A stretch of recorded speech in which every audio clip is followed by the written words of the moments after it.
Hi everyone, and welcome to Lachlan Likes a Thing, and specifically welcome to the inaugural Hangout that I'm having with my friend Tom, who runs the website simbacarbum.com.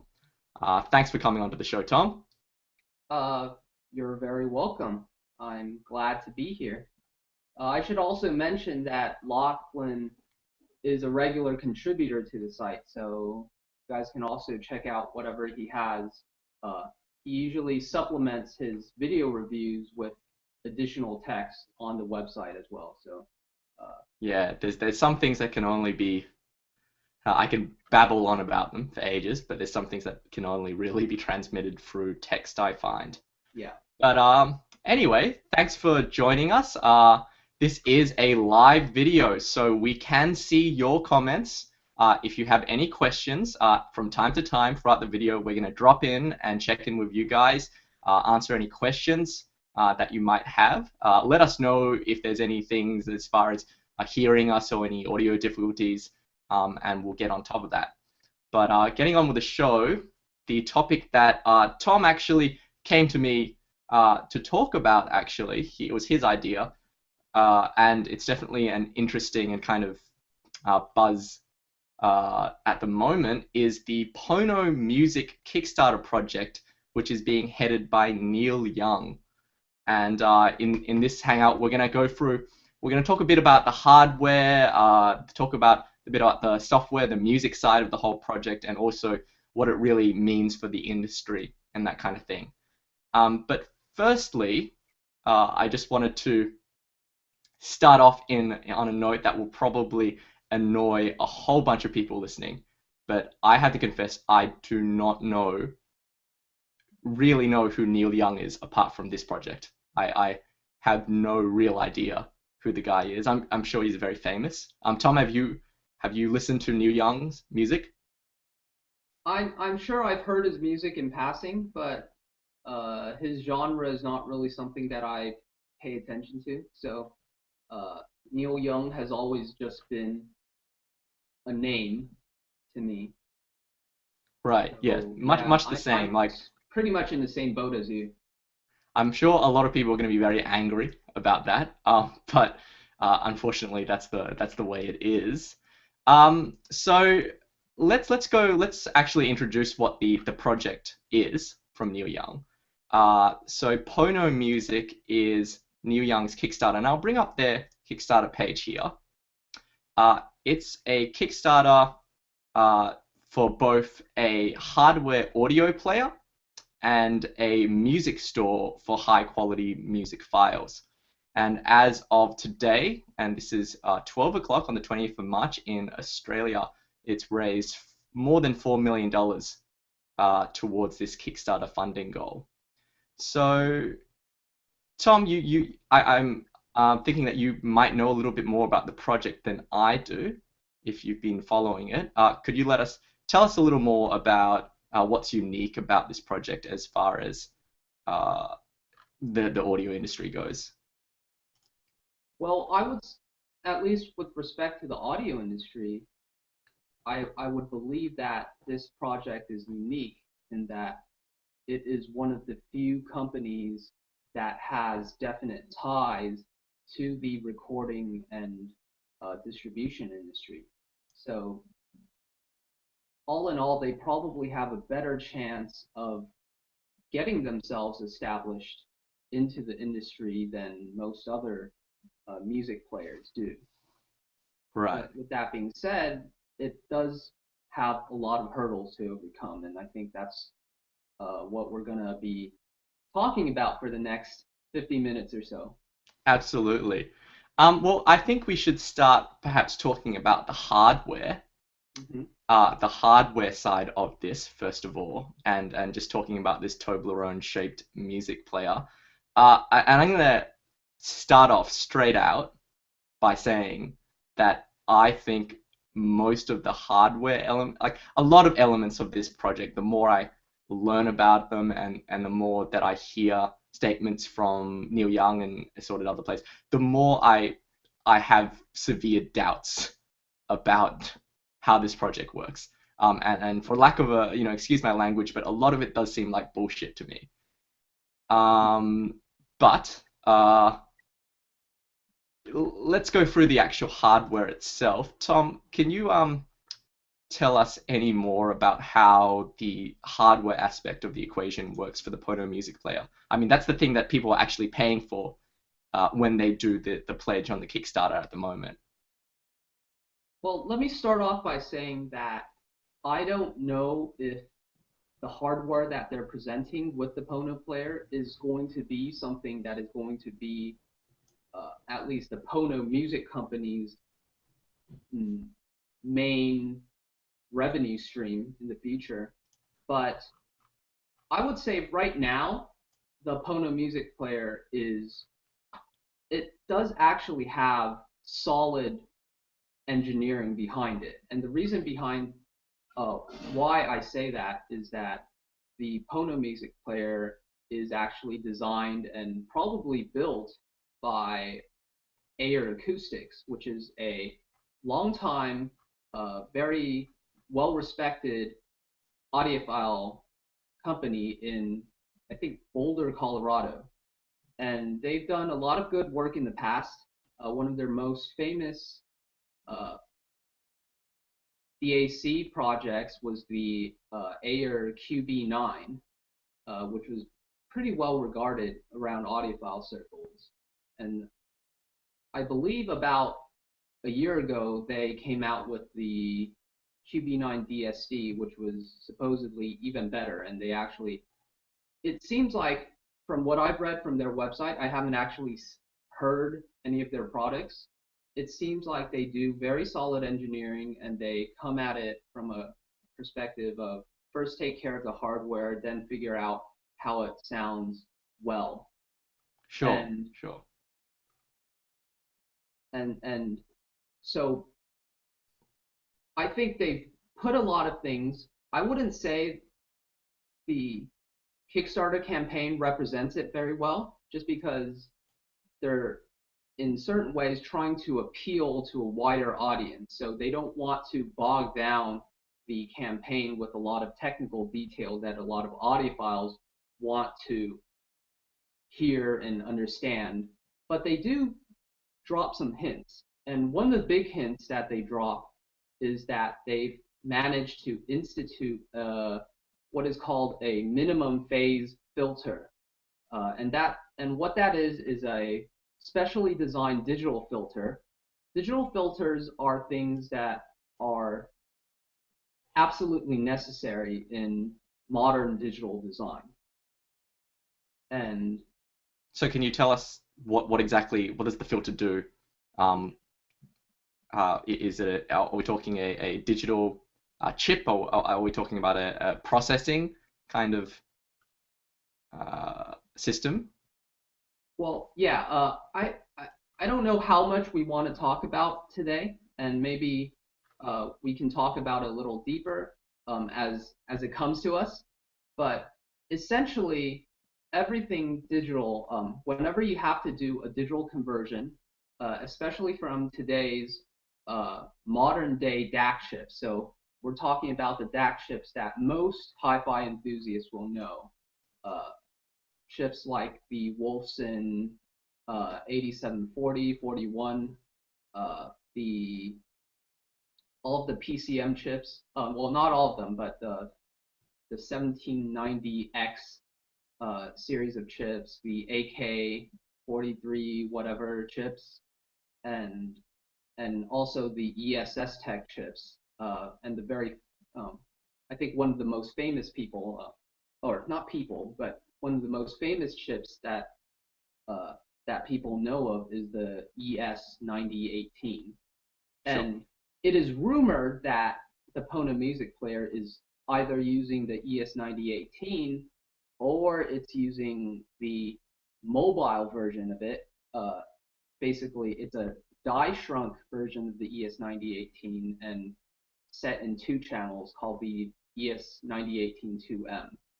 So it is highly suggested by certain people, I guess off the record, that this is what they're using inside the Pono music player. And I think these are just hints to sort of help draw in and lure in the audiophiles, because Sure. the ES9018 has a pretty good reputation in terms of being able to do very effective digital conversion. But So back to the digital yeah. filter. Oh, I'm sorry, did I? No, no, no, no. It's actually very impressive hearing you being able to roll these kind of these chips off your tongue. I mean, that's why you're on for this first Uh-oh. hangout.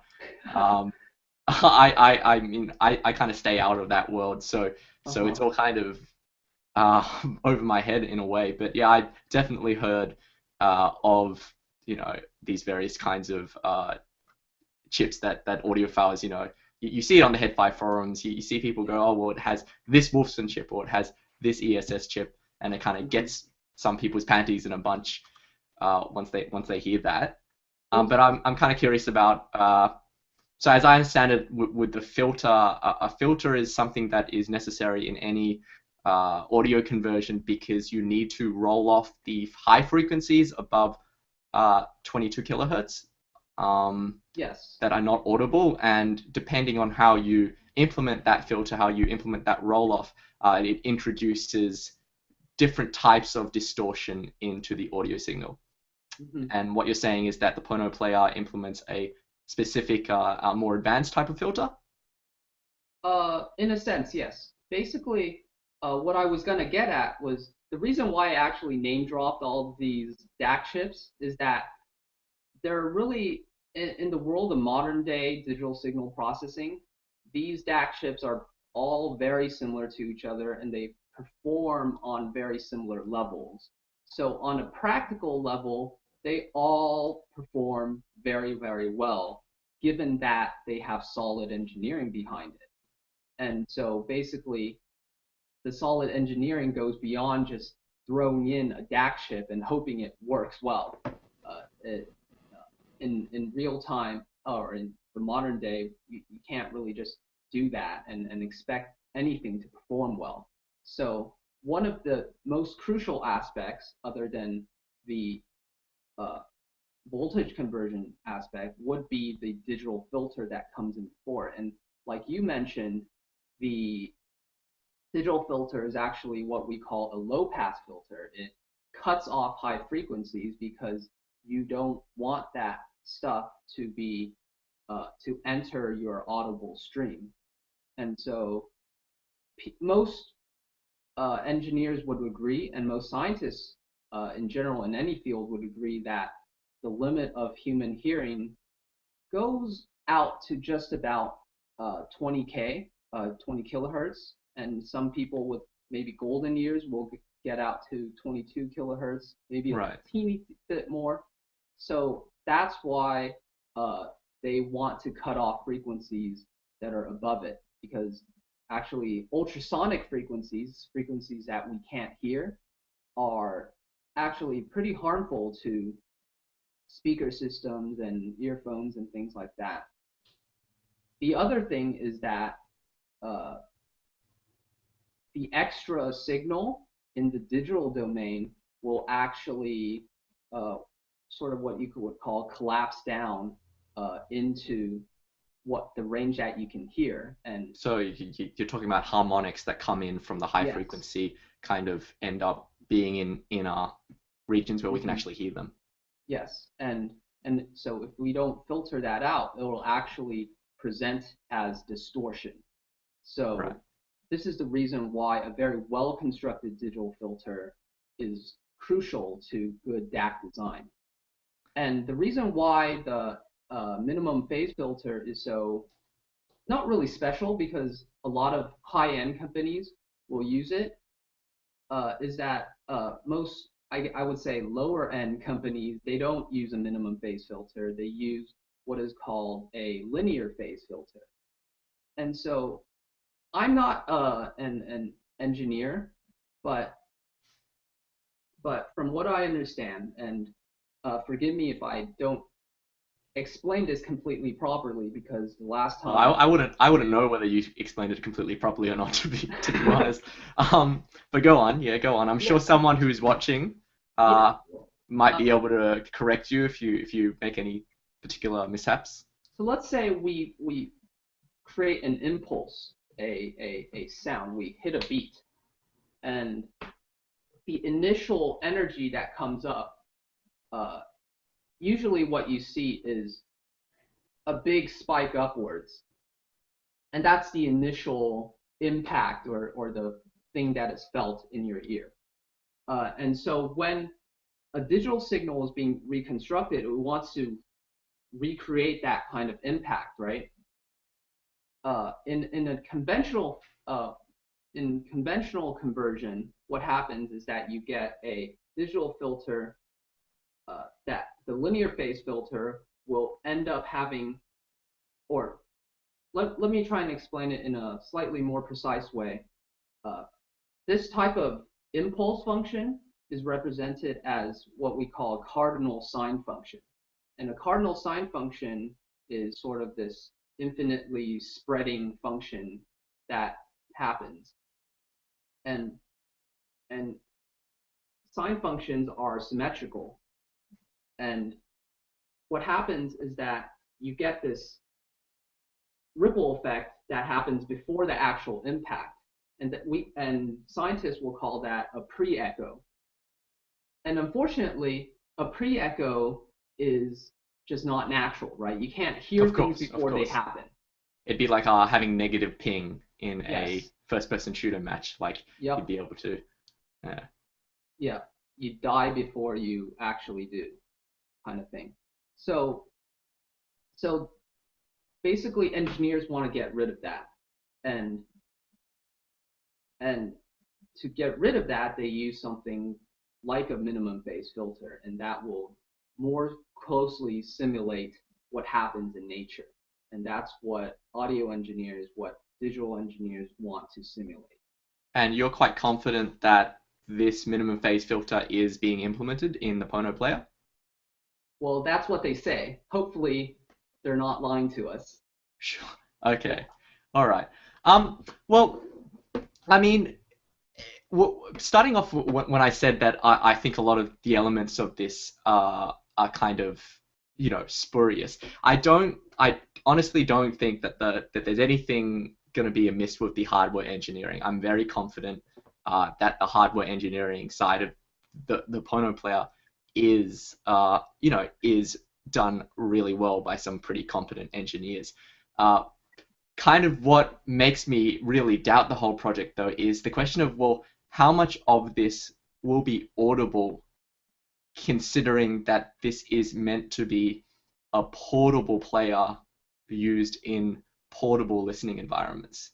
And I'm not, I'm not too much aware of how much studies in particular have been done about the audibility of pre-echo.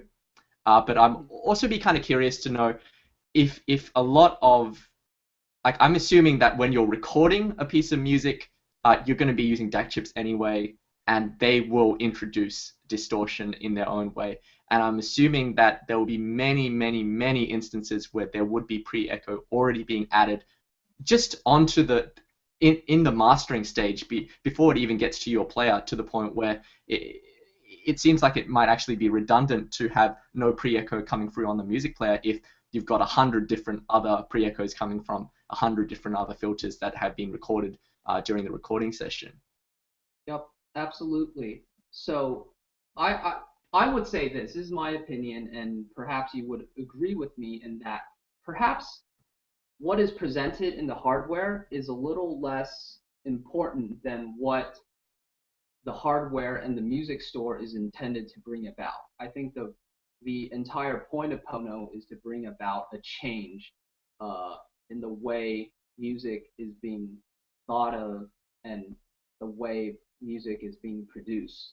So hopefully, rolling out a player such as Pono will spur the industry. I think that's the point, to spur the industry into making sure that their production techniques are up to snuff. And Sure. and there are ADCs that the recording industry uses that probably do do a very, very good job, but the fact is, most what I would say most recording practices these days actually do not measure up as well as what we're able to decode. So Sure. most of the time, I would say dropping fancy names like minimum phase filter and ES9018 are just for audiophiles to get excited about. And what you can really hear is not necessarily uh, all that important. Sure. Yeah. So before we get into, because that brings us to our kind of next section of this talk, but before we get into that kind of aspect, I'm going to jump to the comments now. There is one really important question that Mm-hmm. pops up, and it is from Wayudin Wahab, and he asks, why does it look like a Toblerone? And I think that would be the, the immediate question that anyone would ask when they look at the hardware of the player. Um, and there are some clues. They do talk about surface mount chips versus other kind of techniques. Do you want to? I'll just show you on the Kickstarter, but do you want to tell us about what that actually means as far as uh, the hardware goes? Well, what Pono says is that the reason why they turned it into a Toblerone-shaped player is that they needed to fit these really big components inside these what audiophiles would call desktop uh, components because they put it in their big huge box set DACs and amplifiers and things like that. And probably the biggest component that you see in that picture is the capacitors. I think there are two of them. Let me scroll down and make sure. Yeah, looks like there are two, or actually Oh, that's it. four, four large size capacitors, and So you're talking about uh-huh, these doohickeys here, the yellow things in this diagram. If you can just see that in the stream for people who are watching. uh-huh. I would say that these components are probably for the analog domain, and that we talked about the digital filter, and that's actually all done in the digital domain. You also need low pass filters for the analog domain in order to make sure that you're just outputting what you want to output. And so, Sorry, Tom, I just need to, oh, there you go. Yeah, no, your video signal dropped out for a moment there. oh, okay. Yeah. Um, did everyone get the audio though? I want to make Yeah, sure. yeah. Well, I heard the audio. Okay. Because I'm seeing I'm seeing a few comments right now, and these guys seem to know know know some stuff. So maybe we can talk about it a little later. But Sure. back to what That was that seems like a whole can. I'm sure you could have a 1 hour discussion about the filters. I should oh, point out, I just wanted to a way longer just discussion than just that. to show the audience because I have my own Toblerone music DAC right here. Mhm. It's the Music Streamer 2 by HRT. So it does seem like something that other people have kind of thought of as a specific way to build a. I mean, this doesn't have a battery in it. It's just a solid DAC. But I did remember reading something when I bought this DAC about that topology. All right, Would so you would you think that would be portable though? Because it doesn't feel portable to me. It's okay, not something that so I can really stick in my pocket, right? so this thing, okay. What is the rough size? I'm trying to find the rough size of the Pono player.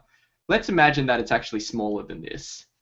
It Uh, probably I, is smaller. I'm assuming that it's more like this kind of height, Hmm. but similar sort of thickness. Yeah. I would not put this in my pocket, um, because it would it would look like it would be very strange to have this kind of shape of a bump in your pocket. I mean, it's just this weird kind of trapezoidy shape. Yep. Um, it seems like a shape that's ideal that you can put it on a table, and listen to it. And maybe that's what they're kind of aiming Yeah. for to kind of really sit down with your player and really give it a good listen. But some of the things that they've implemented on the Pono, there's a jack for a car output, and then there's another jack for your headphones. And honestly, it does seem like they are kind of trying to have their cake and eat it too, in encouraging people to think of this as a portable player, like as in the same way that you would use an iPod or something like that. Yes. Because I think uh, if they are gearing it toward the U.S. audience, I would say that prior to coming to Asia and live, most of my time was spent in a car because I lived in Southern California, and I would be stuck on the 405 at 5:30 in the afternoon, and you would literally do nothing but sit in your car, and I would spend that time either listening to music or listening to podcasts or whatever. So I would say that the car culture is a lot more prevalent in major areas of the United States, and probably in major areas of a lot of other large metropolitan areas around the world. So uh, Oh, being able to have a player that can output a line level signal to your car is something that would be probably pretty helpful. right. Well, this kind of brings us to the next kind of thing that we wanted to talk about, and because it's related to there's a particular video on the Kickstarter website on the Pono Kickstarter. I'll just show you, where it's just a bunch of musicians walking out of a car and saying this is the best car stereo audio. I believe it's the actually the main video as part of the Kickstarter project, and it's just a bunch of people stepping out of a car and saying this is the most amazing thing I've ever heard in my life. I've never heard any sort of digital audio sound like this. Uh, and this is actually the element. It's not the engineering side of this project that really makes me call like bullshit on this whole project. It's this marketing where you get Neil Young coming in on these interviews saying constantly that digital music sounds terrible, that people are getting really bad quality files, that MP3 is, one of his statements that he made in one of these videos was that I've never met a person who couldn't tell the difference between MP3 and lossless audio, which is just an unbelievably ludicrous statement to me. I mean, to me, I even we made those ABX test videos just to demonstrate how patently false that was. And the point of the ABX test video wasn't to demonstrate that there aren't some conditions under which some people with some hearing ability cannot tell the difference between a 128K AAC file and a lossless file.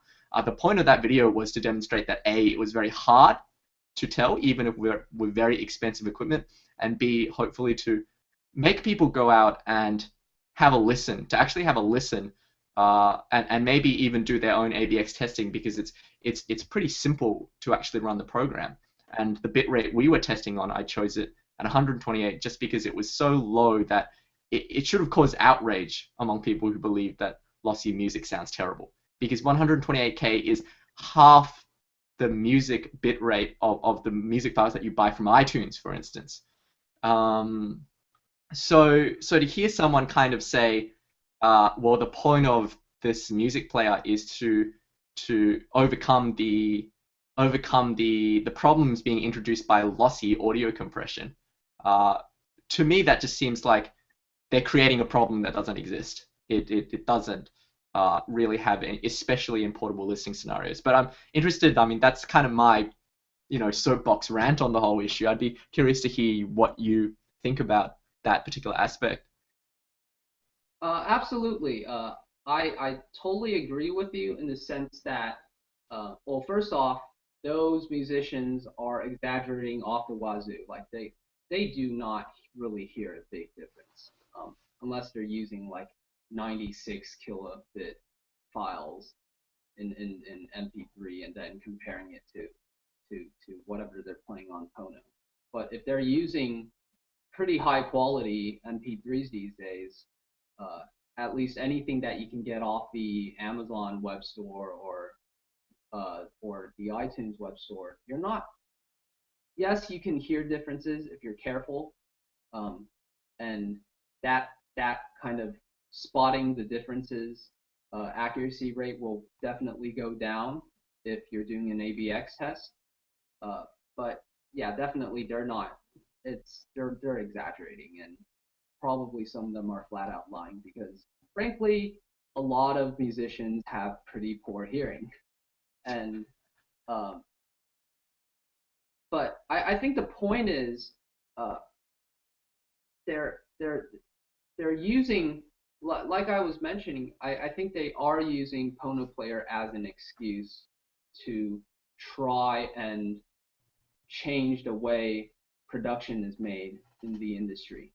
Uh, Sure, because sure. I would say that Neil Young is sort of stuck back in the day of when ADCs and DACs were just not that good. And that was probably when CDs first started.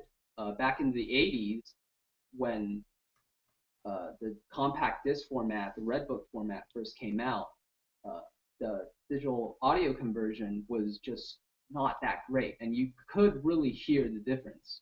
You could hear you can put uh, a vinyl record on and compare it to a CD, and a CD would definitely not be as good. But these days, I would say most of the time, except for the compression that is created during uh, production, CDs are very well converted into analog signal. So yes, they are well I mean, they're trying to misrepresent a problem. I That's wouldn't. what I would say. Yeah, I mean, it's hard to tell. That's the really interesting thing about this project. It's hard to tell how much of it is because it's like you say, the musicians aren't. I wouldn't particularly judge a musician as being particularly well equipped to necessarily tell you uh, how uh, how good something sounds. I mean, it sounds absurd when you think about it, but the way I see it is number one that they're human, they're fallible just like anybody else, and number two, I wouldn't necessarily expect an Olympic athlete to be able to tell you how to build a stadium, right? That they're related, they're in a similar field, but I don't feel like you know that I don't feel like I particularly trust their opinion any more than I would trust their opinion on political opinions or Mhm. things like that. And it's really hard for me to tell how much of this project, and particularly Neil Young's statements, how much of it is coming from his own belief that coming from when compression and audio quality was a lot worse during the time when he was recording a lot of music. I don't know. Again, I don't know Neil Young, so I don't know if he's actually still recording a lot of music nowadays, and if he's listened. And but it just seems crazy to me to suggest that I mean, I've done ABX tests, and I would not have had this strong of an opinion as far as bit rates and bit depth and that kind of thing goes. I wouldn't have had such a strong opinion had I not done the ABX test myself, because I have had situations where I've listened to a lossless file and I've listened to a lossy file and I played them back and forth and said, oh yeah, I can kind of hear a difference. One, I kind of feel like I did it, but once I got the hard numbers in, it was demonstrable to me that I was talking out of my ass, right? And that's what I assume that these musicians are kind of doing. But that's one side of the whole deal with Pono music, and it's that the player can support higher quality kind of specifications for the files. But the other thing, and as you mentioned before, I think this is where we have more agreement, is on the other side of the aspect of recording techniques and how well things are mastered uh, for audio files. So I thought, it, can you give me like Tom? Can you think of some examples where some specific issues with audio mastering that might give you the impression that music is getting worse these days?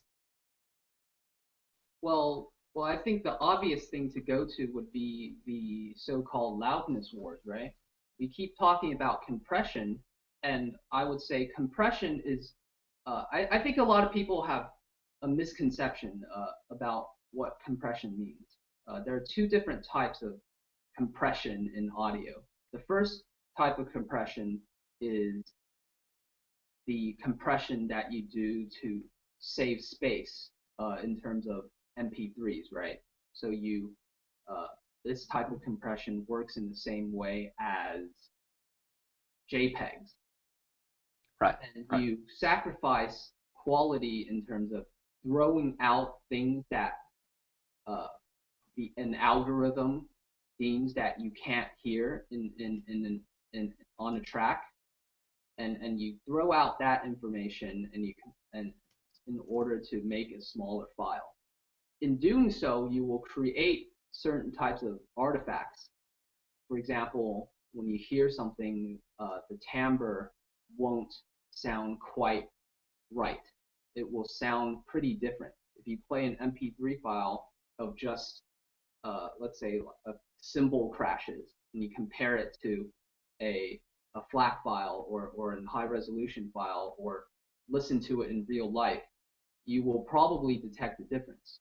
But the funny part is that I would say most people these days actually sort of prefer that sort of grainy, strange sound of the MP3 because they're so used to that sound. And I think in that sense they won't necessarily realize that MP3 doesn't sound the same way.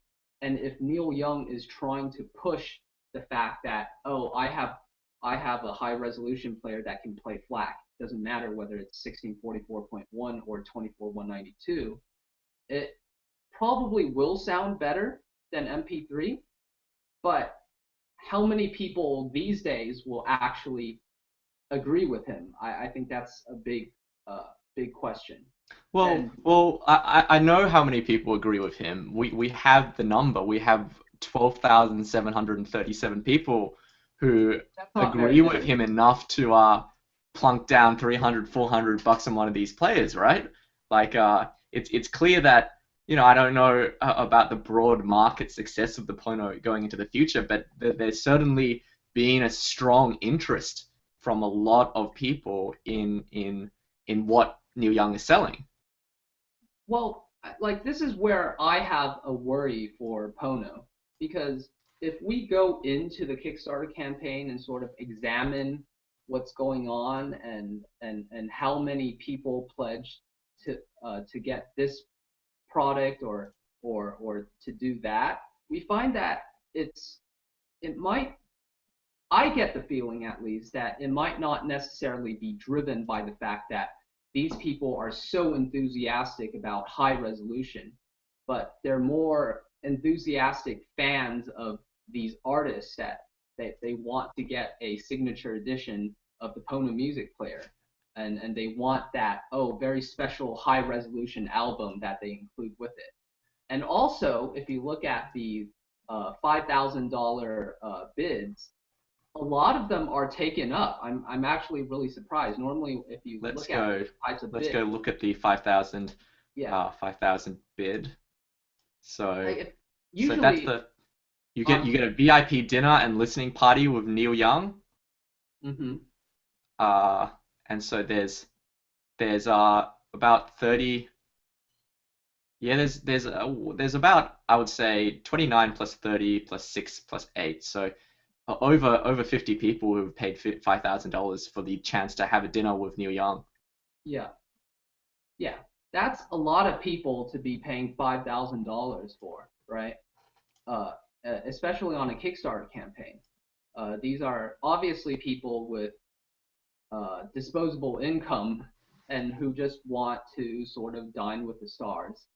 Um, Right. and and in a sense, like these probably are people who maybe work in the industry Sure. or Sure. yeah.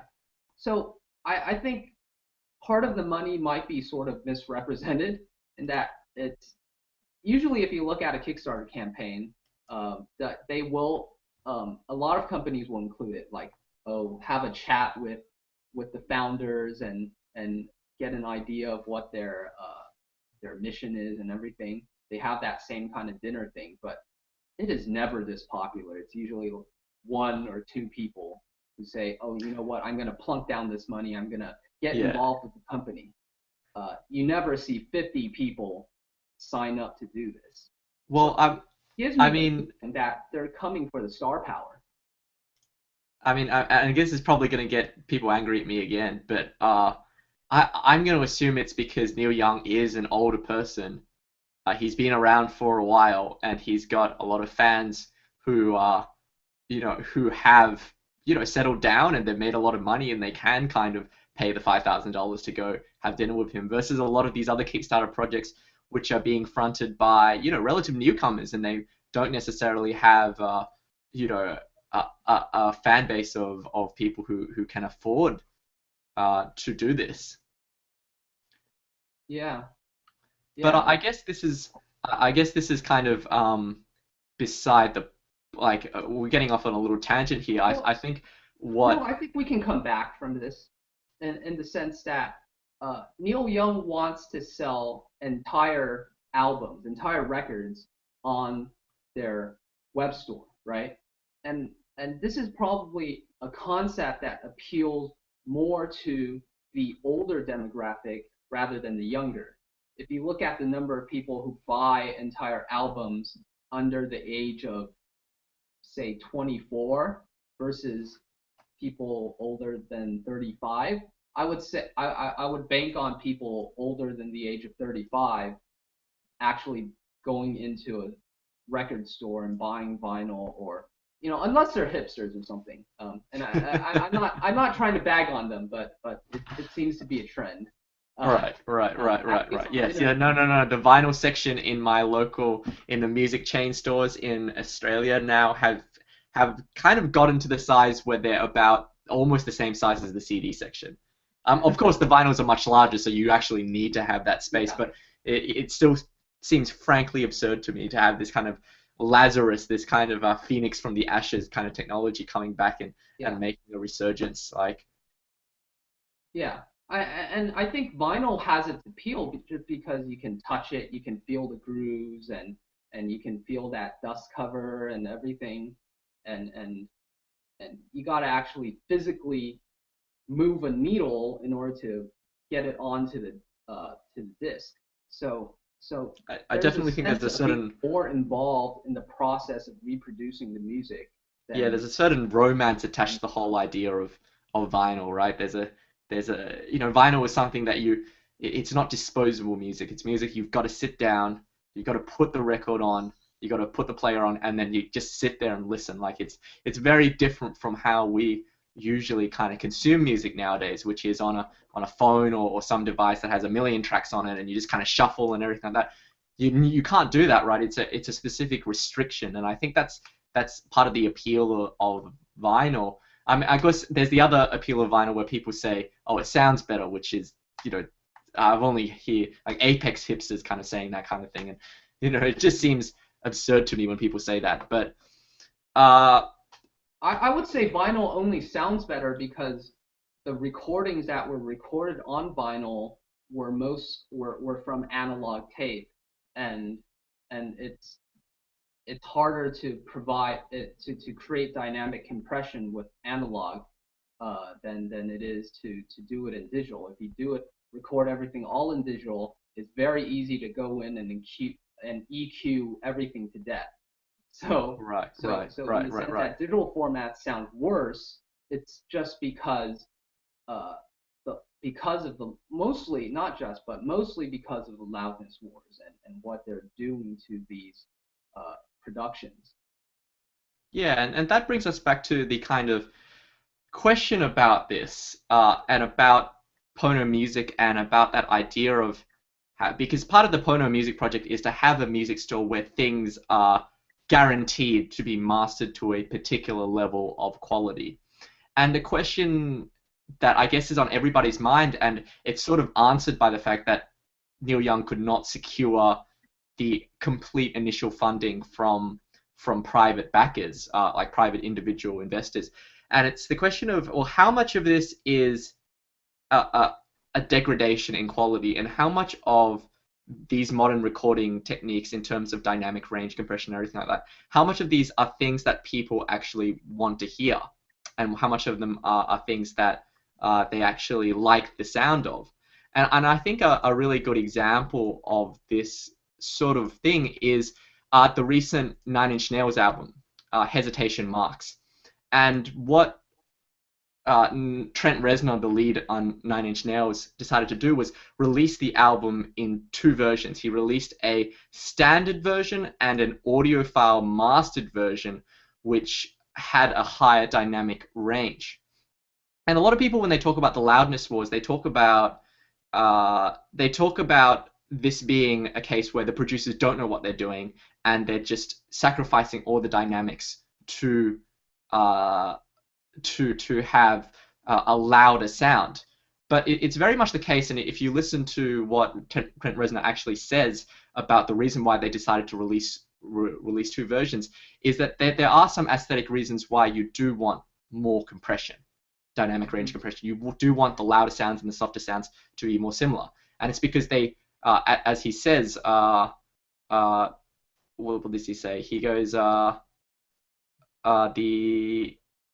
the let me sorry, I'm just trying to find it here. The standard version is loud and more aggressive and has more of a bite or edge to the sound with a tighter low end. The audiophile mastered version highlights the mixes as they are without compromising the dynamics and low end and not being concerned with how loud the album would be. The goal was simply to allow the mixers to retain the spatial relationship between instruments and the robust, grandiose sound. So I think he has. I think he's putting it very well there, in the sense that even very well mastered albums, uh, even albums designed for audiophiles, for example, labels like Telarc, their mastering engineers and their recording engineers will record with compression. They actually do it live and they compress it right then and there.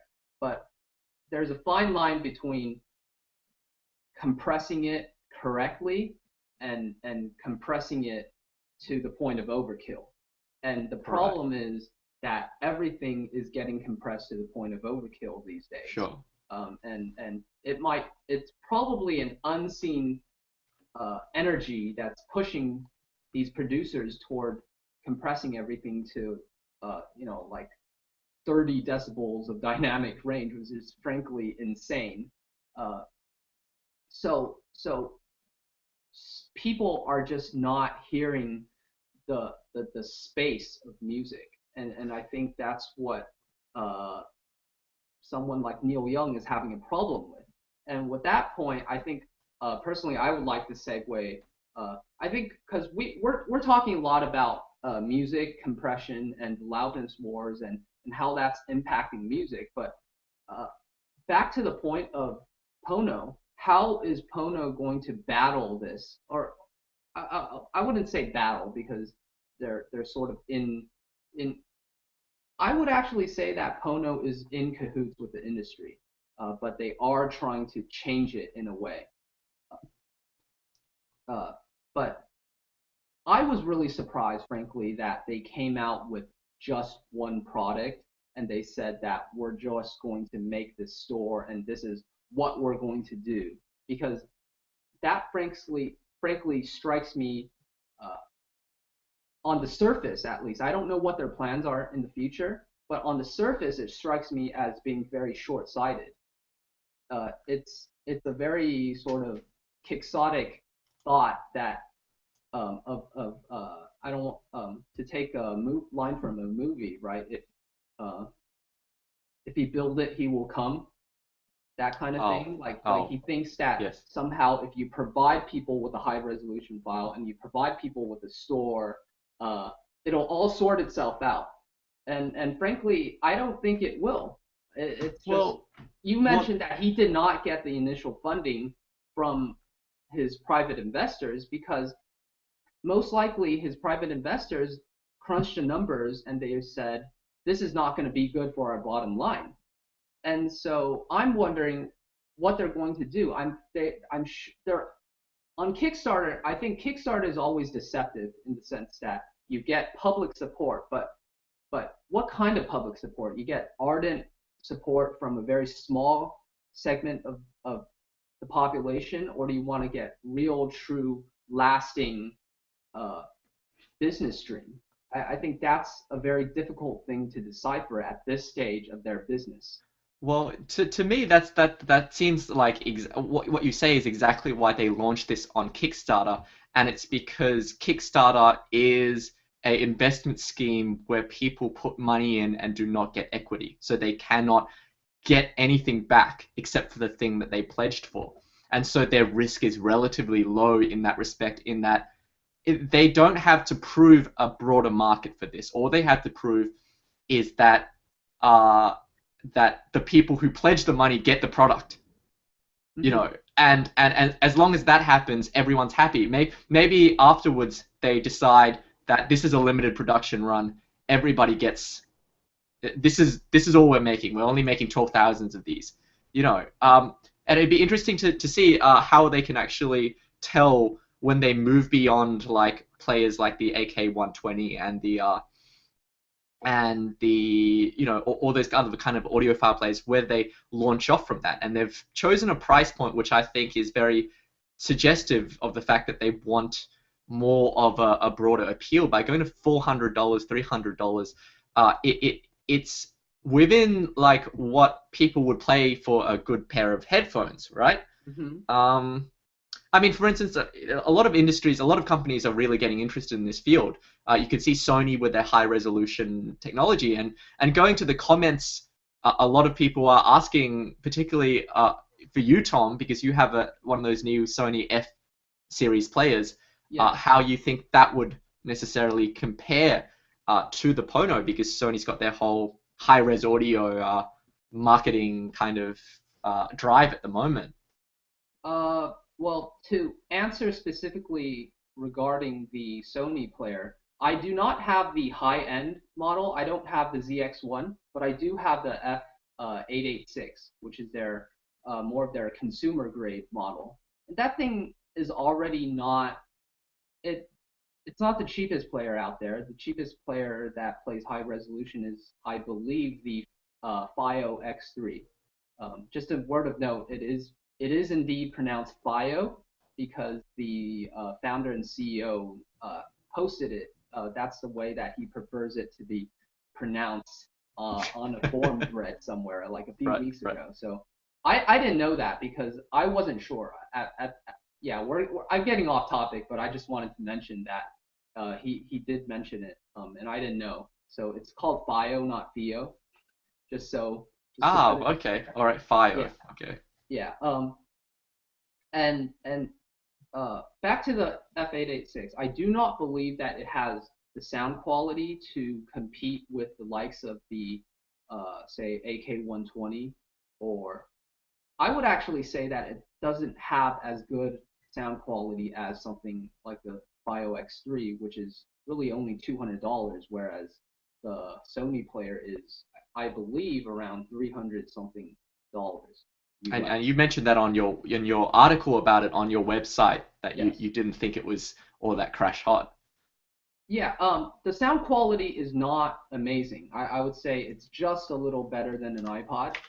Uh, and part of the reason is that you can't like they Pono does have a point in that they want to put these big components inside because there is the potential for big components to have better sound quality. Part of the reason why the ZX1 has this big butt on the bottom is that they want to put in higher grade capacitors to specifically design their low pass filter. Uh, the Sony players do not have a traditional way of doing digital conversion, but it nevertheless requires a low pass filter, and and low pass filters, if you want to design a very good analog one, you do need better components than SMD components, which are very small. Right. And so the ZX1 does have minusculely better sound quality. I have heard the ZX1, and it is smoother and a little nicer than the 886. Yeah, I may be getting a ZX1 in the future, just Try because it I out. am interested in really being able to put my money where my mouth is and Uh-huh. actually compare the iPhone to the ZX1, Yeah. and maybe even do some ABX test with it. Um, It's a nice player. It does sound very nice, but uh, if I were to nitpick, it would be that it just doesn't have the sheer resolution. It's not showing you absolutely everything, but in terms of uh, playing music, it does a great job. I think it sounds great, and I think that's the important part. And perhaps that's what Sony realizes. It does a great job of playing music. Heck, the Apple iPod does a great job of playing music, and people don't really think about it. People tend to trash, at least enthusiasts tend to, maybe not trash, but they belittle the iPod. And the iPod's actually a great device for playing music. It just Right. doesn't happen to support high resolution. And so, going by that, I would say one of the things that I would hopefully like to see is maybe see a company like Apple take the lead in uh, pushing for better quality, but it doesn't seem like they're doing a very uh, bang up job of trying to promote that. I know they've come up with the Master for iTunes program and things like that, but I don't know how gung ho they are about really pushing for music to be truly high quality, And especially when that's not and what that's they're concentrating on definitely these days. that's definitely the intriguing part of the Pono Music project for me, and it's the prospect that if Neil Young succeeds in what he's saying, I'm really interested in the idea of whether they would have a Pono Music store where not only do they just release a bunch of files which are just bigger, right? They're just bigger files, like at higher resolution. But whether or not they will actually go in and, as you say, they'll either go in on old masters and remaster the thing so that it sounds better, or that they'll make sure that recording artists who want to get into the Pono store have a higher level, a higher quality of mastering. And Yeah, if that happens, like the iTunes project of mastering, mastered for iTunes, that that would actually be really intriguing to me. Like to have this idea of a store where you can be guaranteed that everything you listen to won't sound like crap. yeah, On the other hand, the thing is that there's lots of albums that I personally really love that have been mastered very badly. And most of the times it's because they're intentionally mastered badly. They've been like, for instance, Cross by Justice, or Sleigh Bells, or that kind of thing. They've deliberately mastered the music that it's just so that it's distorted and et cetera, et cetera. And that's a very subjective kind of direction. And so you have this whole spectrum of this discussion about mastering and about whether it's a conscious choice on the part of the producer to get a particular sound, or whether it's a technical deficiency which is being caused by these producers competing to get a particular sound. And to yeah, me, it's like as if photographers were arguing about how much color saturation should be in a photo. I mean, to yeah, me, it's very much a subjective yeah, kind of argument.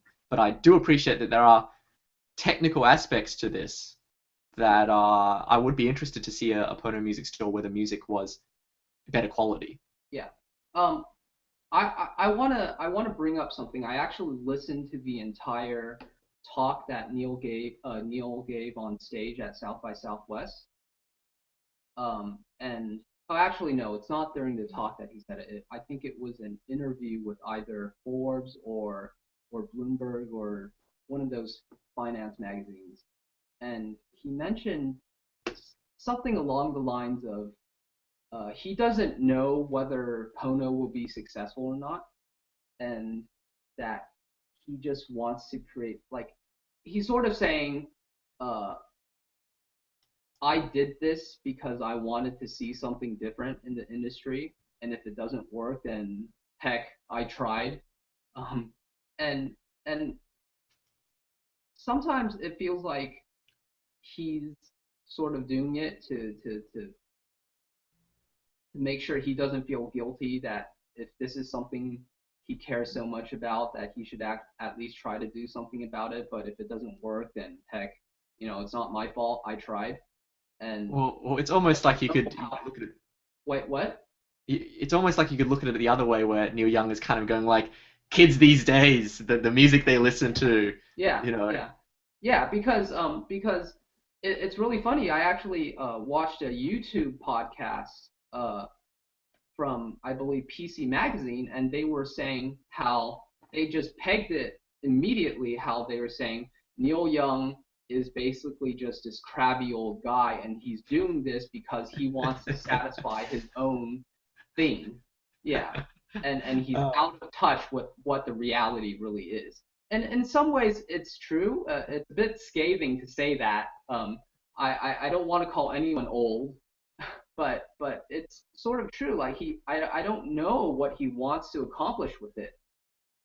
Personally, I'm of the belief that if you really want to do something, you do want to make sure you carry it out in the way that will really affect permanent change, right? Like you were mentioning, to help lobby for mastering that is much higher quality than what is done today.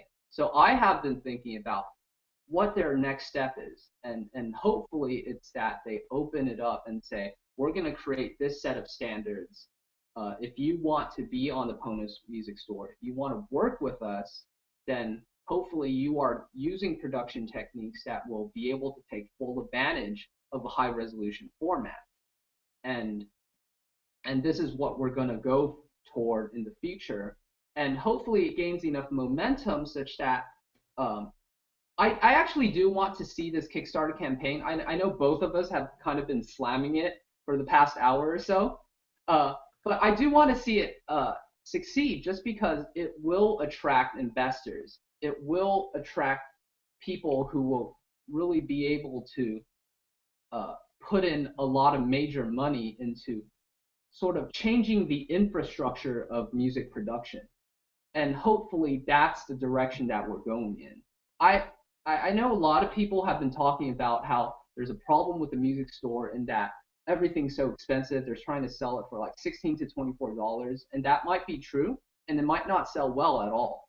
But if this new Pono infrastructure helps improve the quality of music to the point that even these files being downsampled to 256 or 320K MP3 will sound very, very good, I think Pono will have accomplished what it set out to do, and that's change the music industry and improve the perceptual quality of music.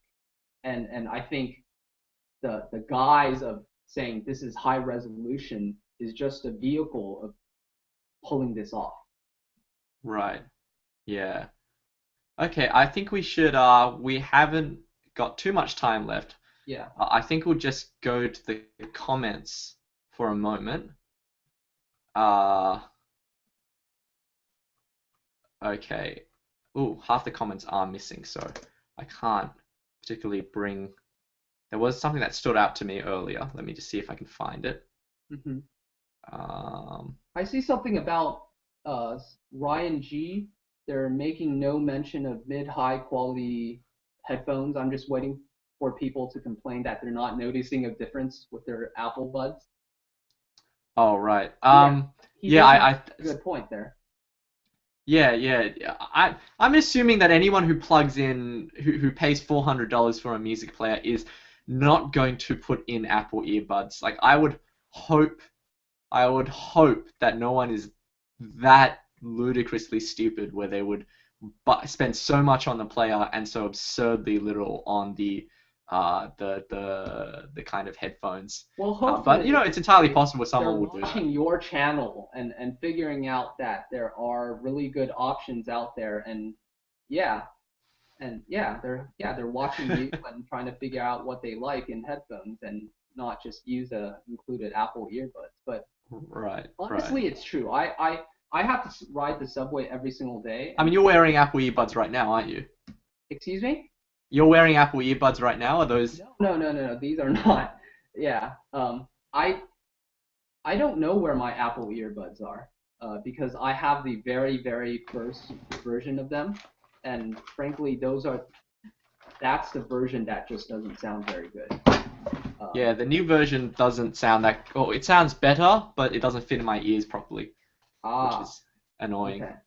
Yeah, like to me, it sounds, not too bad, and part of the reason why is that it does indeed fit my ears, so it's Yeah. it's decent. I will not say anything too negative about it. So, Sure. but in the sense that like Apple earbuds are not going to show you exactly what a uh, a high resolution album will do. I think that speaks to the production method that we've been talking about. If they are able to change the way the music is presented, and if they are able to partner with headphone companies, sort of like what Assel and Kern has been doing, and and helping guide people toward products that will be able to resolve things well, I think a lot of people can hear the difference. Whether they care or not is something that will be slow to change.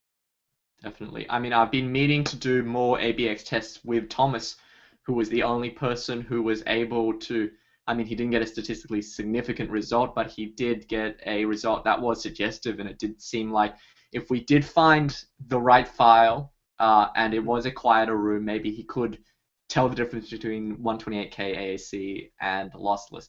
And I'm sure that there is a difference because when you look at the spectrogram for 128K AC files, they cut all the frequencies above 18 kilohertz. Yep. And those are frequencies that I've done hearing tests with. I can hear them to an extent. Tom can hear them. So that's probably indicative of why there is situations where you would be able to hear a difference. Whether or not you can hear the difference when you're on a subway or driving a car, that kind of remains to be seen. But I guess we're coming to the end of this hangout now. I guess the question to end on for you, Tom, is are you going to buy a Pono player? I personally am not, just because, like I mentioned, I ride on the subway every single day and I wear a messenger bag, and I just have nowhere to put it. I'm not gonna put it in my jeans pockets, that's for sure. Like you, I'm not. It just feels strange to put something like that in your pocket. So I Right. don't know where I would put it on my person. So that's why I'm Yeah. not getting it. I'm sure it sounds great, and it seems to be a pretty intuitive, nice looking player, but yeah, it's not in the cards for me. For How about me, yeah, yeah. For me, I'm not gonna get a Pono player, but I would definitely be interested in checking out the Pono store when it does come online. I would yes, me definitely too. be, I would probably buy an album or two of whatever is meant to be specially mastered from that, just to see, Mhm. um, or whether it Yep. lives up to its name Yeah. as far as the minimum recording quality goes. But the question is always going to be, well, is the chicken and the egg or the tail wagging the dog? Can Neil Young generate enough revenue to and sell enough players so that more people will jump onto the store? And I Yeah. guess we're going to know that in a couple of years' time. hmm Yeah. Hope. I mean, I sincerely hope they do pull this off and that they do bring about a positive change to music, um, Right. and hopefully, yeah, hopefully it'll happen. Uh, Okay. yeah, Anyway, that is brings us to the conclusion of this little hangout. Again, I want to thank Tom for waking up very, very early in Taiwanese time to join us on this hangout. And thanks to you guys in the comments for joining in. Please let us know how this went. I'm really curious because this is something that we, Tom and I, and I've talked with a bunch of other people, we're trying to get this off the ground and would love to be able to do this as a regular thing to have these hangouts. Uh, Again, you can find Tom's website, simbacarvum.com, where he goes through quite a lot of industry trends. And as you can tell yeah, from this hangout, uh, he's got a good head on his shoulders and he has a lot of cool insider information and that kind of thing, which I would love to talk with him about on a future podcast. So go check out that website and check out my articles on the website. yeah. Uh, Definitely a awesome website. Um, and you can, do you want to, is there anything else you kind of want to let people know about, Tom? Uh, no, that's about it. Yeah, Yeah. like You do a lot of your updates on your Facebook page as well nowadays, yes, right? yes, So yeah, like that's more convenient for me just because don't I don't have a lot of time otherwise, so it's much easier to to spot something that I think is interesting and just click share. So sure. rather Yeah, than okay. yeah putting a post. So yeah, check out the Facebook page as well. And also Sure. check out Lachlan's Facebook page. Yeah, I'll put links to all of that kind of stuff in the description of this video. And again, you can follow me on Facebook. You can follow Tom on Facebook, Hmm. Twitter at Yeah. LockLikes a thing, that kind of thing. And I hope you guys enjoy the rest of the day. So from me, see ya. Hmm. Yep. All right. And yeah, all right. Cheers. Bye. Bye.